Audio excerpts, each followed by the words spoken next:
Okay, in this video, I'm going to show you a clean drivetrain and why you need to get it that clean and, the benefits of getting it this clean and how often should you get it this clean. So you can see that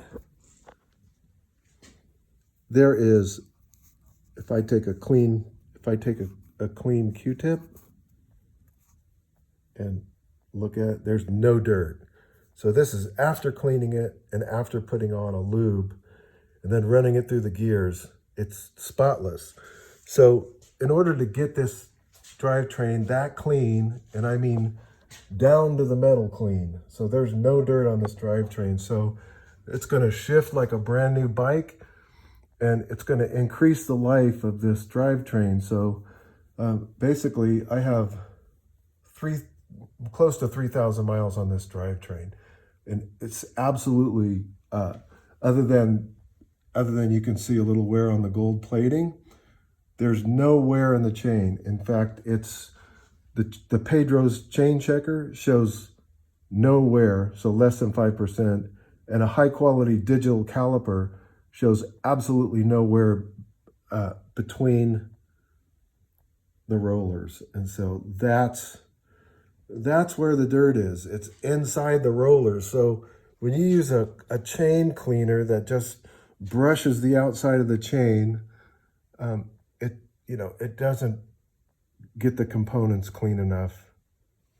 It does an okay job, but you need to use an ultrasonic cleaner, or you can use my method, which is a lot cheaper, and it works just as well. So where the dirt is inside the rollers. Okay, so you got to get the dirt out of there, because basically when you mix lube with sand or dust, it becomes a grinding compound. Okay, and it just grinds your cassette and your front chain ring and your chain every ride. And so when you just bring it home and add more lube for your next ride, all you're doing is creating a liquid sandpaper. And I don't care if you're using a dry lubricant or a wax, dirt still gets inside those rollers, and so you have to get the chain clean enough, to remove. You got to remove that dirt inside the rollers. There's no two ways about it. So what I do is I just use a bucket, this plastic bucket, and some degreaser. I just bought this one, but any degreaser will work, including like dish soap cut 50-50 with water. And all you do, just throw the chain in there, and you just shake it and shake it and shake it and shake it until the water's going to turn black, and then you just rinse it with hot water. Until the water, you just keep rinsing it with hot water until the water is clear, and that means, you've got all the dirt. I even I pour a little degreaser in my bucket and I heat it up in the microwave. So you got a hot soaked degreaser basically. And this gets the chain as clean as the ultrasonic cleaner, in my opinion.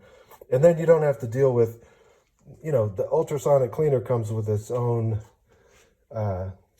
maintenance, and, it just, you have to have a place to put it. You got to empty the dirty fluid. This is just a lot easier, in my opinion. And maybe it doesn't do as good a job, but there's absolutely no dirt on my chain when I'm done. So, once you understand that every single ride, and it depends on the terrain that you ride in, every single ride you pick up dirt. I've gone just as a test, I've gone on a 10-mile ride, come home and took my chain off and cleaned it, and the degreaser water was just as dirty as if I had gone 200 miles. So you pick up, like I said, depending on your conditions, you're going to pick up dirt on every single ride. So do you have to go to this extent on every single ride? No, and that's where that's where my schedule comes in. So I have this really steep, stiff brush. Okay, after every ride, I brush the whole drivetrain down. You know, I brush the cassette down, I brush the chain down, I brush the pulleys down, I scrub the front chain rings, I knock all the dirt and dust off of it, and then re-lube it, which is not great, but at least you get most of, the dirt off and the sand, and then you re-lube it. You're not just adding lube to a sandy chain. So you can do like a cursory cleanup after every ride, which is what I do. And then I do my major clean probably every 3 or 4 rides for sure. And that means, I just take the chain off, throw it in the degreaser. I have this catch-all. You can get one of these at a auto parts store. It's just a catch-all, for automotive application, but it works great. So I scrub my chain ring with a 50-50 mix of dish soap, like Dawn, dish soap and water in a spray bottle. So I clean my chain ring, and I take the wheel off and use that scrubber. I have a garage sink, so it's really easy for me. So I take the wheel off and I scrub my cassette in the sink with the same 50-50, dish soap and water, dish soap cut with water so it sprays. And I just scrub the cassette, until it's clean. And it doesn't take very long. I'm not a fan of doing this on the bike, but you can do it on the bike. But, I would cover up your brake caliper with a baggie or something, because you don't want to get degreaser and dish soap on your brake pads. Otherwise, you're going to have a horrendous squeak. So it's easier for me just to take the wheel off and clean the cassette with a super stiff brush like this one that I got from Lowe's. It's a lot stiffer than a toothbrush, or a lot stiffer than a lot of the brushes they sell for cleaning cassettes, which is kind of surprising. They're too soft. They just don't take the dirt off. Anyway, like I said, you'd have to scrub the chain ring. You degrease the chain. You scrub the cassette till it's sparkling clean. And then, there's a lot of different ways you can clean the pulleys. You can take the pulleys off and clean them, or you can clean them on the bike. Once again, if you just scoot this thing over underneath your pulleys, you can clean them on the bike. And it doesn't, it saves you the trouble of removing them. But, a lot of times I'll just remove them. So once all of your components are clean and you reassemble it, and you do that test, to make sure that this thing is down to the metal. I mean, clean as it was when it was brand new. That's the goal.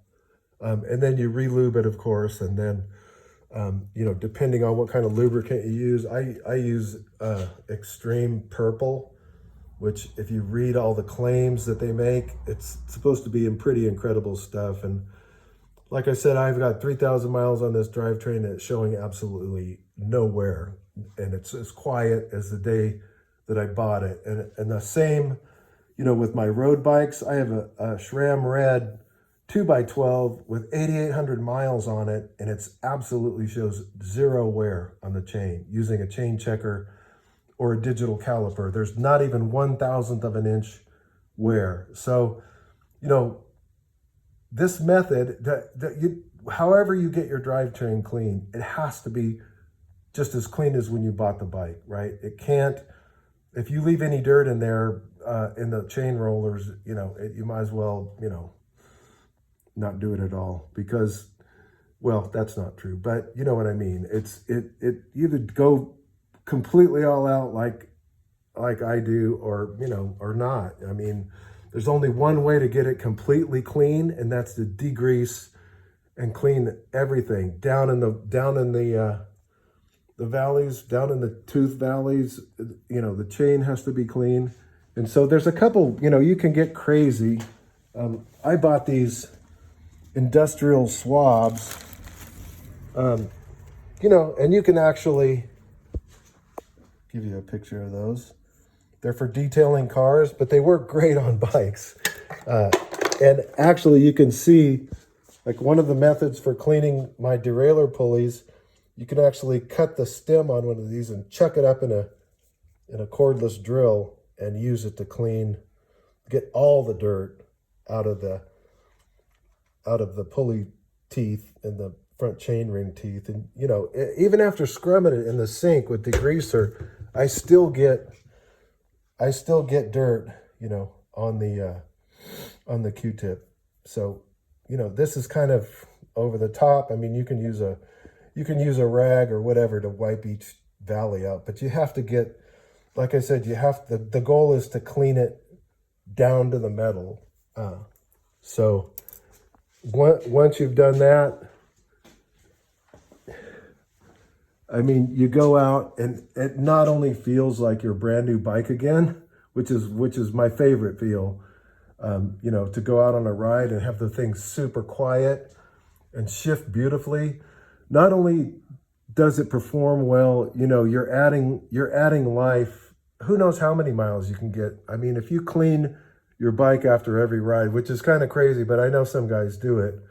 If you clean your drivetrain after every ride, you know, you're talking about getting more than 10,000 miles out of a drivetrain, which, you know, these drivetrains are getting expensive. You know, I just bought a new T-type transmission, and they're more than the XX1. I mean, you're talking about a $600 cassette. These are, you know, I have a backup one I just bought. These are $450. And the SRAM red is the same. So anyway, that's the end of the video. I hope it was useful.